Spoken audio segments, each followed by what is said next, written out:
Hey everyone, and welcome back to City Skylines and to the magnificent city of Douglas. My name is James, and in today's episode I've got a few things planned and also a few things potentially unplanned as well. But first and foremost, we have an issue here with our gravitational anomaly. It's not quite meeting our needs anymore, unfortunately. As you can see, I've actually disabled those pumps there because they were causing some flooding. So we've got to take care of our sewage treatment issue. And we'll get to that here in a sec. We're going to build a new water treatment plant right over here. I think maybe actually over here, leave a bit of a gap here for something later on. And then later in the episode, I want to build a university. I'm thinking right here is a good spot. I want it to be close to downtown, a fairly urban campus. This, of course, will all be developed. I think we'll fill in this area too in this episode. Try to get the population up further and potentially unlock a new tile. We do have one to unlock with the next milestone, which is 42,000. So we're at 33,000 right now. I think it should be possible. We just have to zone a lot. I have a bad habit of not really zoning a whole lot each episode. I actually did some work here with this theme again to get rid of a few buildings that didn't quite fit, and I tweaked probabilities a little bit. I don't really know if that helped very much. I don't really know how those probabilities work, so I might have to do a bit more tweaking there. But other than that, yeah, coming along. So let's do a quick recap of what we did last episode, and then we'll get into it. So as you'll recall, we built this large area. I kind of just revealed it to you off camera, but I promise I did build it legitimately. And we also extended this neighborhood out this way. We did a pretty in-depth discussion on our streetcar network, how everything is set up and why it's set up the way it is. We'll get some more into that this episode. We will build those tram depots as well, because of course we'll need to connect this university to the streetcar network, and at the moment there's none that go through this area. We'll have to figure that out. I am not entirely sure how we're going to do that. I might get rid of this large road and make it one way and then have the streetcars run on the other side. But at the same time, I don't want to create a bunch of little small segments between intersections like this here. I don't really like having to do this with the two parallel roads.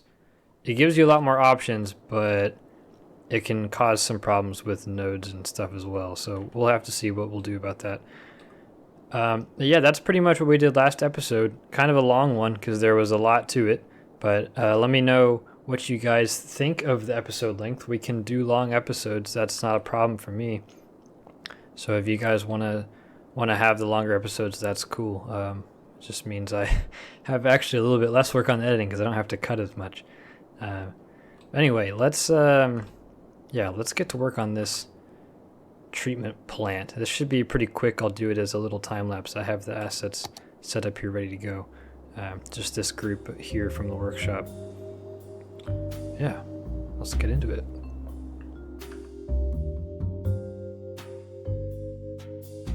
Before the creation of wastewater treatment plants, many cities, including, as you may have noticed, the city of Douglas, dumped raw sewage and stormwater directly into their adjacent bodies of water. And this is what we might call a bad idea. So fortuitously, in the 1910s, something called the activated sludge process was developed over across the pond in England and then exported to the US after World War I. And it's that very process that we're going to use here for our wastewater treatment plant. Broadly speaking, this works in two steps, and the first is called primary treatment, and it makes use of the second building that you'll see me place down here called the grit and screen facility.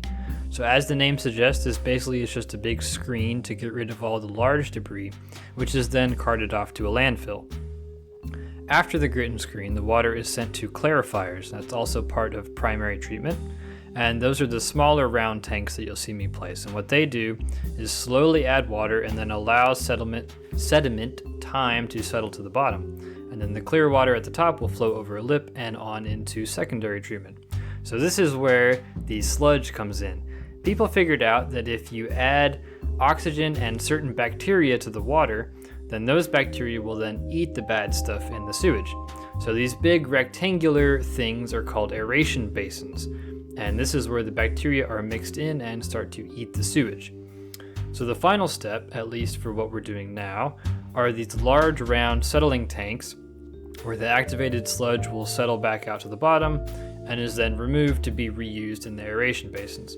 So at this point, the wastewater that we're left with is clean enough to be discharged back into the wild, but it's not drinking water. So instead it's called effluent. And in some cities, it's actually piped around to be used for irrigation or HVAC or other non-potable uses. Unfortunately, that's not an option in the game, and in fact, these inland water treatment plants don't even discharge anything, but we could imagine that effluent going back into the new canal that we dug. You'll also see we put down the administration and laboratory building, and this is where the scientists would test the quality of the water that's being discharged back out into the natural environment. And they'd be looking for markers of diseases. Back in the day, cholera was a big problem that led to the creation of this type of water treatment process in the first place. So that's the kind of thing they'd be looking for to make sure that the water supply for the city is not getting infected with bad stuff.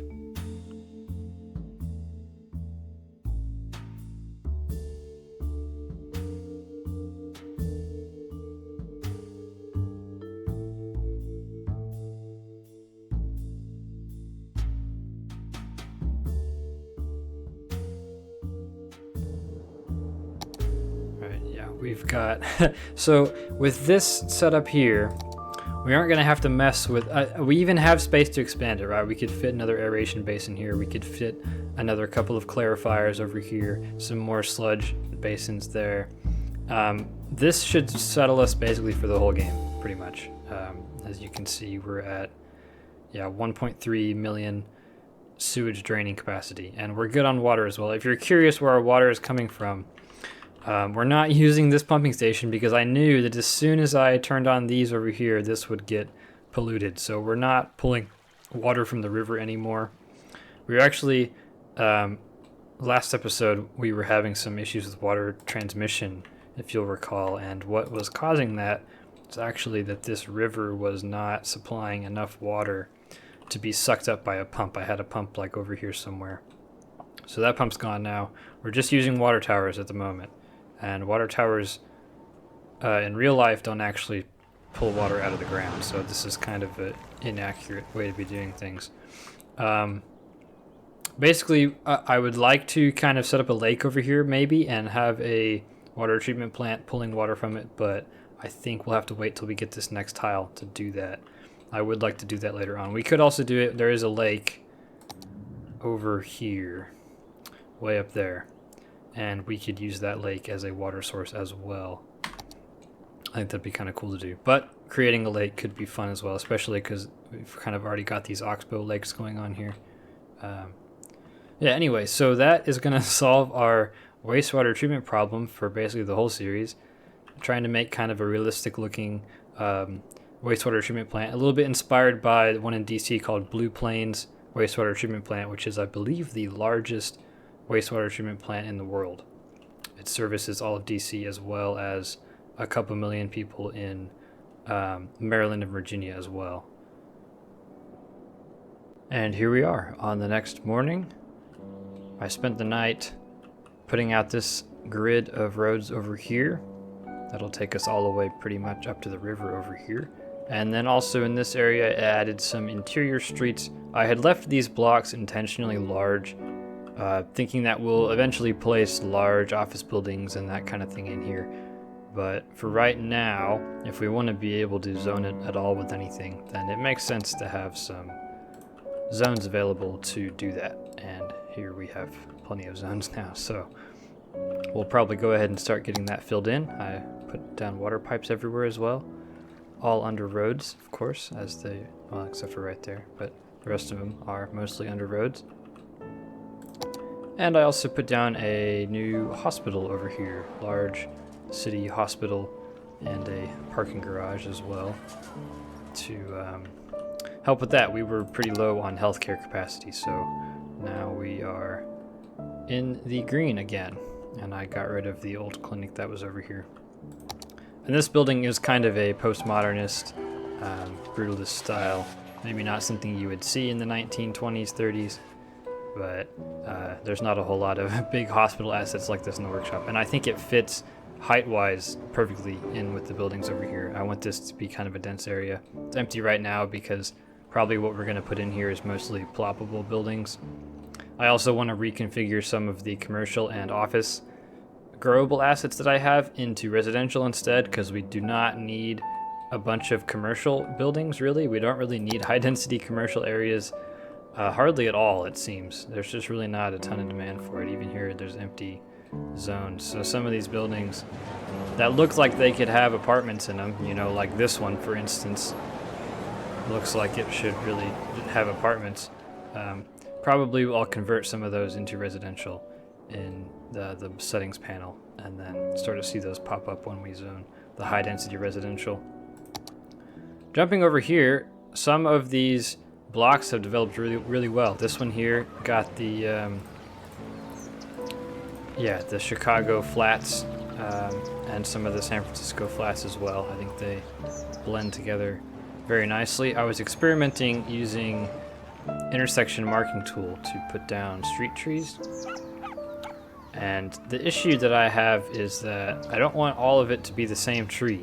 That's not very realistic. It's also not very good from a tree health standpoint, right? Because if they get some kind of disease, it'll wipe them all out because they're all the same tree. So over here, I tried to use like the offset to alternate trees, but yeah, this is the only way I can get it to work without them kind of going crazy, and it leaves these gaps in here. And yeah, I don't know. Maybe I'm missing something. Maybe this isn't really doable, but we'll keep experimenting with it. Of course, they're just sitting on the pavement here because, because they are. I could add some kind of little box around it maybe, but I don't think there's any way I can add like a grass strip here. This is just a blank street. This is actually a new street asset. I suppose I might as well talk about, because we'll be using some more of it. It's this one here. It is a blank road, so it's just the plain asphalt texture, as you can see. We can add markings to it later on if we want to, but right now I think it's fine to just leave it blank.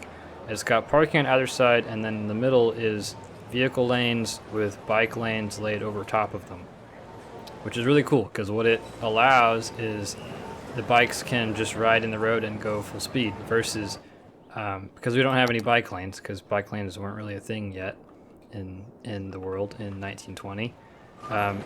Cars were slow enough, and traffic was slow enough, and speed limits were slow enough that it was safe to just ride on the street. But in regular city skylines, bikes don't do that. They will only go on the sidewalk or in bike lanes. And when they're on the sidewalk, they're speed limited. So none of your sims will use bikes for that kind of travel, except for a small percentage of them. So by having this road where they can share it with cars, which is not something we'll want later on in the game, but for right now it's okay. And then we can control the speed limits with TMPE, set them to be the same as the other roads, which right now is 25. And then the bikes will be able to go at their full speed. And as you can see, there are a lot of people biking on this road. So it's already working pretty well. And this is great because bikes were a really popular way of getting around in the early 20th century. In fact, a lot of early highways in the US, like very early highways, were actually advocated for by bicycle groups, which is really weird to think about. But, there weren't a lot of good ways of getting between cities. A lot of the rural roads of that day were unpaved and really poor quality. So there were like bicyclist associations that pushed for getting better roads. So maybe that's what happened here in Douglas. Of course, there's got to be a bicyclist association.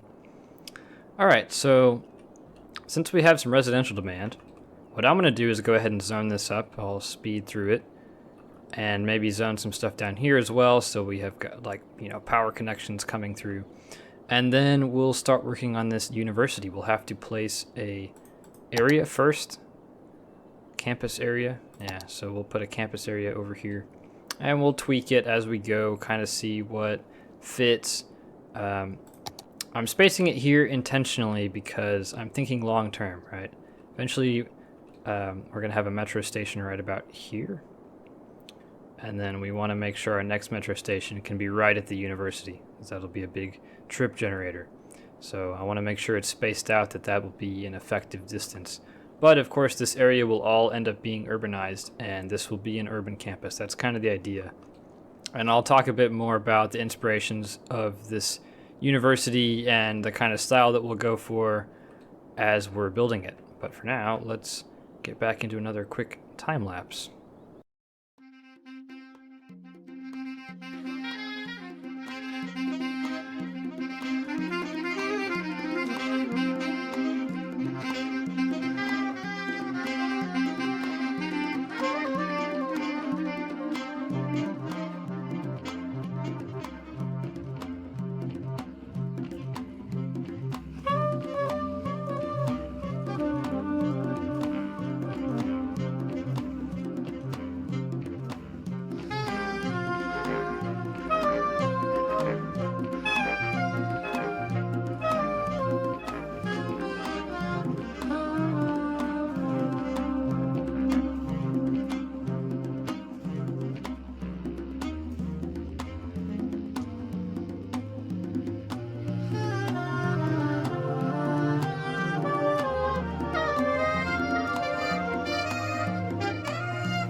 Alright, so I had recorded a segment to go before this time lapse, but then I thought it would just make more sense for me to talk about the university while we build it, so here we are. I originally thought to call the university Abraham Lincoln University, so the mascot could be the Lincoln Logs, and that's why you see that in the time lapse. But it turns out there's already a Lincoln University in Pennsylvania that I didn't know about, but it is in fact the oldest historically black university in the US. So I think instead we will rename ours to Ben Franklin University, which kind of keeps the president/founding father theme. But as far as I know, it isn't the name of a real major university, as far as I know. I could be wrong, of course. Benjamin Franklin was also an abolitionist, so that again fits in with the lore of the city of Douglas. And speaking of that lore, so BFU was first established in around about 1873 or so, shortly after the city of Douglas itself. And the purpose of the new university was to train a new class of post-Civil War civic leaders, and especially to provide a first-class education to the many migrants that were coming to Douglas after the Civil War. So obviously what we're building now is how it would appear in the late 1920s, because that's our time period now. So it's bigger and grander than it would have been when it was first established. But as far as the game is concerned and the campus DLC is concerned, the university is brand new, so we don't really have access to much of anything. But coincidentally, the first school that we're allowed to place down is actually the School of Law, so that is quite fitting.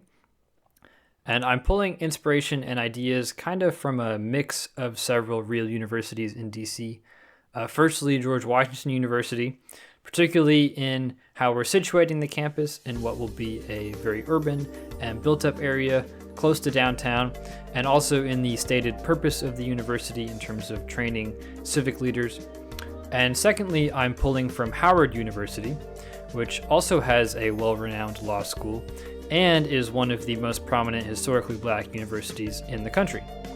So higher education in the US was segregated by race pretty much across the board, even in northern states, up until the late 20th century, and it was also segregated by gender in a lot of cases until a little earlier, with the exception of a select few schools that accepted students of all races and genders and religions as well. Sometimes schools were segregated by religion, and Howard was one of those that was open to all students.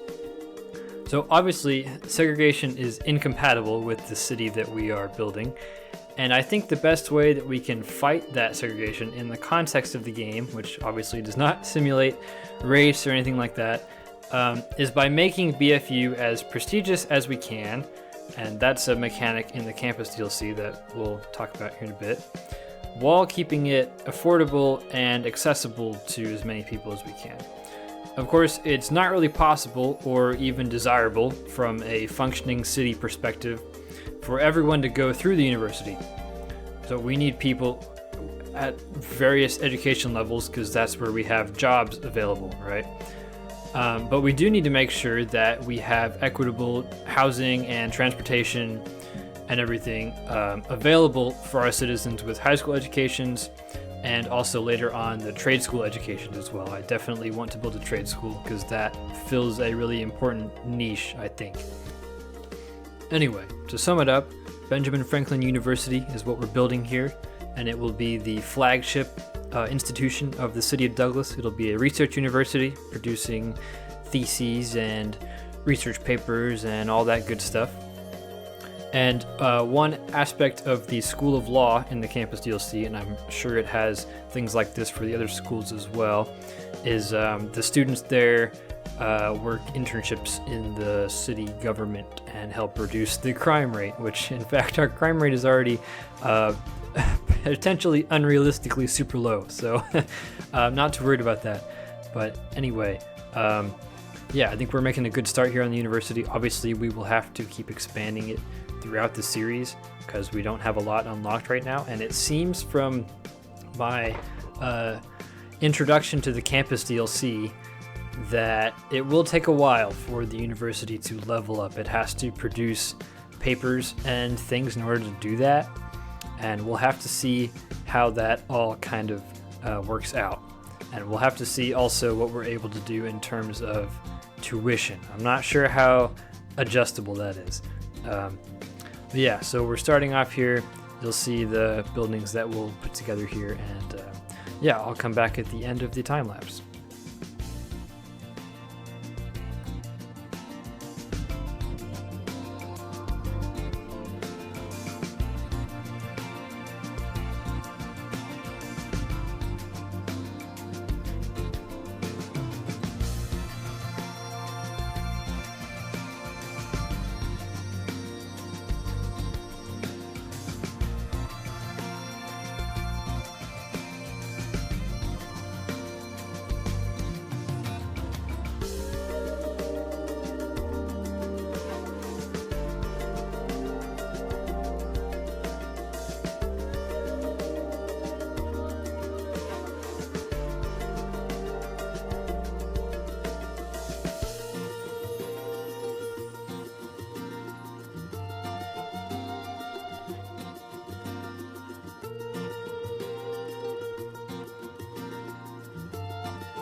Alright, finally.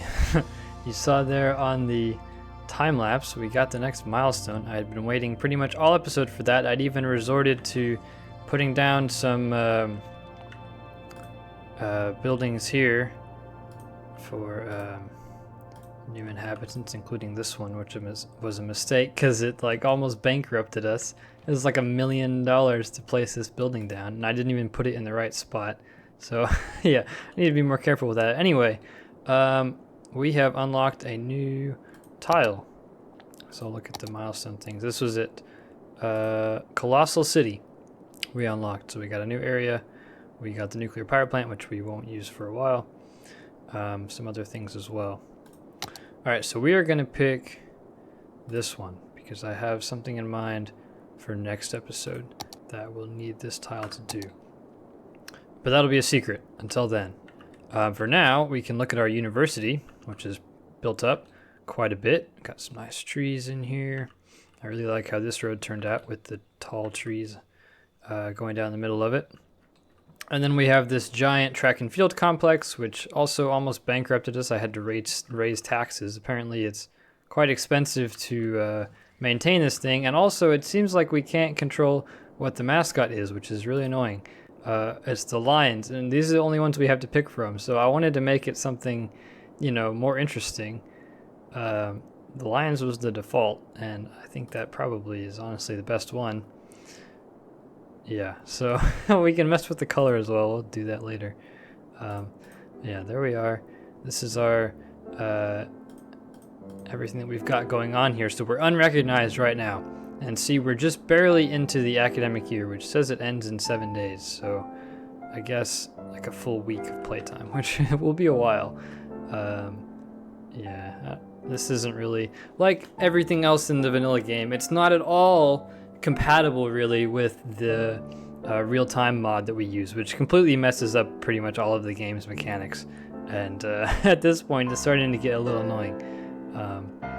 We have 992 students right now. I think that's because it's a Sunday and nobody's actually here.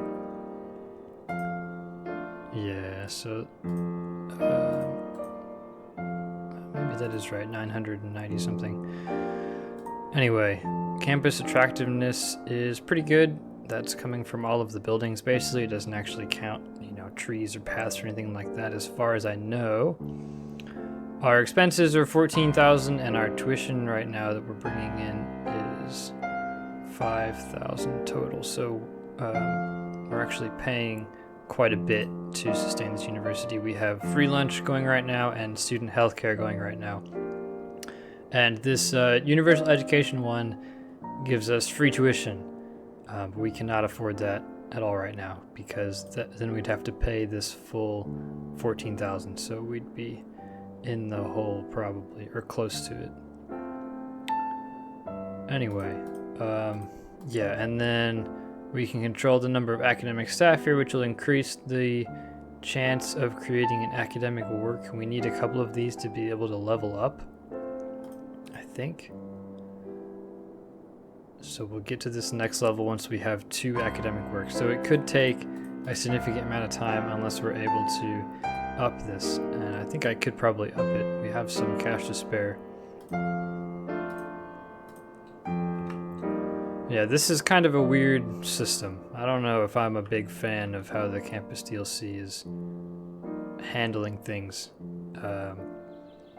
in this regard. It doesn't seem very flexible. So I don't know, we'll mess around with it more. Because I really do want to unlock, like there's a ton of stuff that we don't have access to yet. We don't even have a gymnasium or a cafeteria or a library, math club, commencement office. Yeah, so there's all this stuff in here that we have to get. It basically means we just have to run the game for ages and ages and ages because I have it on such a slow speed right now. So what I might end up having to do off camera is just accelerate time a bunch and run through so we can get some of that stuff unlocked. What is going on over here? I think we had some issues with bodies piling up potentially. The cemetery's been full for a while. This whole mechanic of having empty cemeteries is just a bit bizarre. It's not really how it works in real life. They kind of just build on top of each other, as far as I know. And yeah, we've got a bunch of abandoned buildings now because people died, which is annoying. Alright, so what do we have left to do this episode? I need to get this house a door. I've spent way too long on it. I've spent way too long fiddling with building themes. They're still all messed up. I gotta do a lot more work on that. It's just very, very, very tedious. A lot of the micromanagey type things in this game with the mods are just incredibly tedious, and it's a real pain in the ass to do a lot of it. Yeah, that is my take on the building themes mod, is that it's just a huge pain in the ass to use. But if you can get it working, it works pretty well. Alright, what do we have left? We gotta connect these streetcar lines. That's the next thing we gotta do. So, pretty much just gotta take this out. So I gotta get this path, which pains me greatly to do. And then we just have to connect this up here. There's this one. Alright, have that actually kept the template for intersection marking tool? That's quite cool. I didn't expect it to do that. Alright, and then we will just connect that there. Where did that stop to?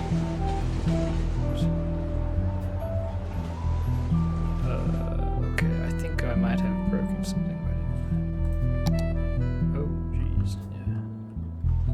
Definitely did. Alright, I'll go there instead. That's fine. And, yeah, we'll need to widen this out.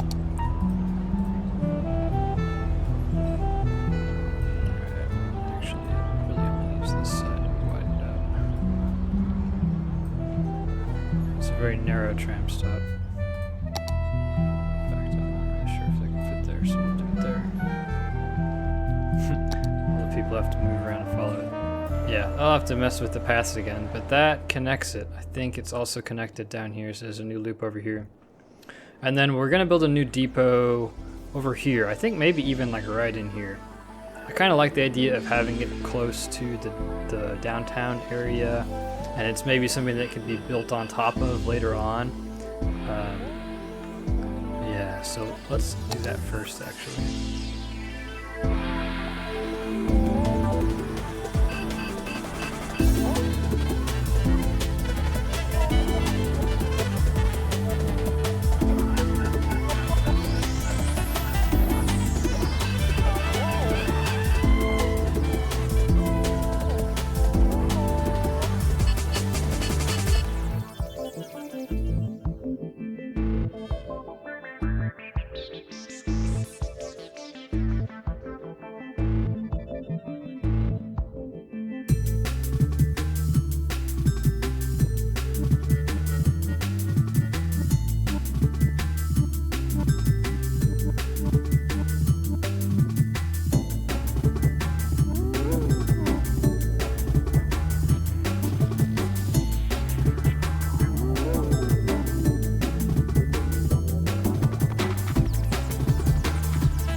Ladies and gentlemen, there you have it, our new streetcar depot, which is, I believe, based on a real one in the city of Toronto. So great inspiration, I think, for us. Toronto still has most of its legacy streetcar system, and that's obviously something we want to do here as well. So we've got some of our streetcars sitting out here on these sidings, and then some sort of packed over here in the corner. I did use tram tracks here. I didn't put the catenary poles because it would have been really messy. So these are just getting pushed around, I don't know, by hand or something. Yeah, it doesn't quite really work to use tram tracks like this, but it looks a lot better with the gravel texture over top. So pro tip, if you're wanting to use the tram tracks like this for some kind of depot, that can really help, I think. Alright, so this is serving our new streetcar lines, the one that runs along here, which I'll show off in a second, and then another one. But I did also do something else. I have another reveal for you guys. Ready? Voila! There it is, the US Capitol. We got it finally. You can see we've got our streetcar tracks going around here. We've got some paths coming in. This will all be built out as a park. I'll probably do that mostly, maybe on camera, maybe off camera. We'll have to see. We've got a lot of buses going through here as well. There's definitely way too many buses on that one bus line. I'll have to fix that later. But yeah, so we do not have 50% unemployment or whatever the ridiculous requirement was. In case you're wondering, I just set this up as a Rico building with the Rico mod. So it works as an office building now. You can see it has... Wow, okay. We'll have to adjust this in realistic pop because that is way too many. I don't think there's that many people who work in the Capitol in real life. Yeah, I'll adjust that. It is obviously a large building, but it's not, it's not that heavily occupied, I don't think. We'll have to adjust that. So you may be wondering, has it been decided then that this is the new U.S. Capitol? Well, no, not exactly. So we do have some more lore. Of course, we talked about how our university was founded, and maybe that gave you a hint as to what the idea is here. This is not the capital of the United States in our lore. This is actually the capital of the new state of Chesapeake, which does not exist in our timeline, but does exist here. So Douglas is the capital of Chesapeake. Now you may be wondering, what is that, and where is it, and why does it exist? So, as we've established, we're in the mid-Atlantic region. I kind of designed this map to look a little bit like kind of the terrain around DC or that part of Virginia or Maryland. So basically the state of Chesapeake was created from land taken from Maryland and Virginia, Delaware, West Virginia, that kind of Delmarva area. And it was put to make a new state after the Civil War during Reconstruction. So Reconstruction was the period after the Civil War when the rebellious southern slave-owning states were occupied by federal troops.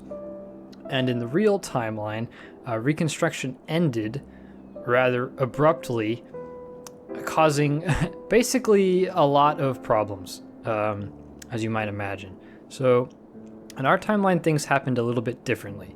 And some of the agencies that were established after the Civil War, like the Freedmen's Bureau and others, and the powers in government at that time, it was the Republican Party in the North who were supporting the Union, and it was the Democrats who were in the South, in the slave-owning states. So things were flipped from how you might think about them today. So anyway, the Republican Party and some of the other federal agencies saw the need for a new state as a place basically of refuge for freed slaves and other African American citizens in the North and the South, as well as a broad coalition of people who wanted to settle in a place that was kind of the idea behind the city of Douglas and the new state. Was to be a vision of what the United States could be post-Civil War. So obviously it's not segregated, and care is taken to go against the federal government in a lot of ways when it is doing things that are undesirable, which, as you'll see, happens a lot, starting kind of from the Civil War period, but well into the 1920s. So you may be wondering what happened to Washington, D.C. Wasn't it kind of in the same spot, and wouldn't it have already had the Capitol building? Well, no. In our timeline, Washington, D.C. never existed. Some strange, twist of fate. It was never built. They decided to either keep the Capitol in Philadelphia maybe for a while, and then as Manifest Destiny started to take hold, the capital of the United States was moved to St. Louis, in kind of the geographic center of the country.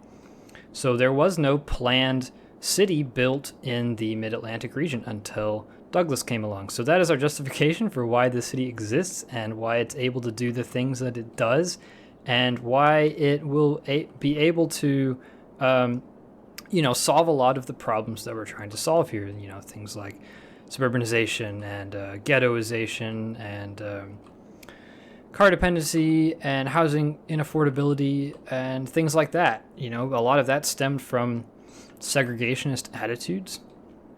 So we're successfully able to fight that here in Douglas. And we'll, whenever the lore comes into play, we'll elaborate more on that. But I kind of wanted to give some background as to why the city exists and why it's got a large kind of government presence, so to speak, and why it has this cool layout. I do really think this looks pretty cool looking down at the Capitol building along our broad avenues. This kind of bugs me how it's asymmetrical, actually. I might move that bridge, but the planning wasn't perfect, let's say that. It wasn't in real life, and it wasn't here either. So anyway, I am very happy with the progress we made in today's episode. Of course, I always wanted to do more, but like I said, so many fiddly things with the stupid building themes and whatnot. So we've got our university going, Ben Franklin University.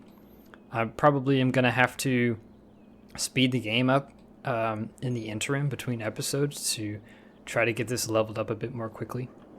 But I'm happy with how that's coming together. We've sort of are building the full ring around here. We'll start developing these areas next time, and I have some other things planned as well that'll be fun. Of course, always working to fill in this area as we can. We need a lot of parks, I'm thinking, definitely for sure around here, and we can also start putting in some cool museums. I have some that I got off the workshop that I'm excited to put down.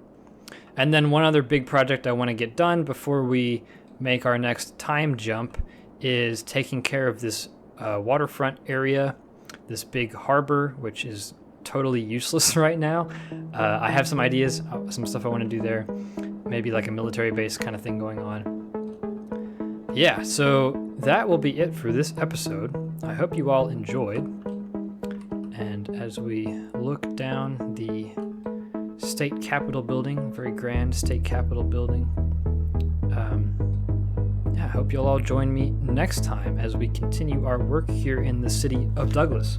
So with that, thank you all for watching, and I will see you next time.